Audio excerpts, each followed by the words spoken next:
ever sit on the toilet and realize your legs are so sore, so stiff, that you might not be getting back up? Oh my God! Yeah, that was me my sophomore year. I'd run, play lacrosse, lift, everything but stretch. And every morning after practice, I'd be stuck on the toilet like a sad statue. It wasn't until I actually learned what stretching does to my body that I realized I was making things way harder than they had to be. So, what does stretching actually do to your body? Let's break it down. First, there are 4 main types of stretching. Dynamic stretching, which is movement-based, like walking lunges or leg swings. Static stretching, which is where someone will hold a stretch for around 30 seconds. Active stretching, which is similar to static, but your muscles will do all the work instead of being assisted by yourself. And PNF stretching, short for proprioceptive neuromuscular facilitation, where a partner will help you stretch through resistance and relaxation phases. All of these styles target one thing: your muscles. Specifically, their elasticity and structure. Muscles act like giant rubber bands. They're made of viscoelastic material, meaning they can stretch like elastic, but also resist deformation, like something more rigid.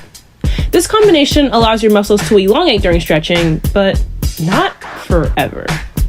Inside each muscle are tiny units called sarcomeres. They're the smallest building blocks of contraction and relaxation.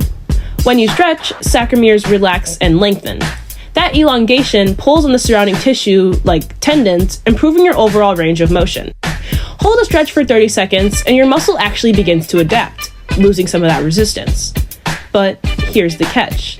This effect only lasts for about 10 minutes unless you follow it with activity that keeps the muscle warm and moving. So, yeah, stretching before your workout is really good, but if you just stretch and go sit back down, it won't do that much. Consistent stretching over time adds more sarcomeres to your muscles. That's how real, lasting flexibility is built. According to a 2022 CNN article, just 10 minutes of daily stretching for 2 months can significantly improve your flexibility and muscle performance. Stretching also changes how your brain responds to discomfort. The more you stretch, the more your pain threshold increases, meaning your body learns how to tolerate more stretch safely. It's literally training your brain. But stretching isn't always a superhero. Overstretching can actually backfire. A study from the University of Texas found that stretching one muscle too far didn't just weaken that muscle. It also reduced the strength in an unstretched muscle, possibly through a central nervous system inhibitory mechanism. Basically, your brain goes, "Whoa, that's way too much for me," and tones down everything going on. And here's another myth. Stretching does not reduce soreness. Sorry, muscle soreness comes from those tiny tears in your muscle fibers.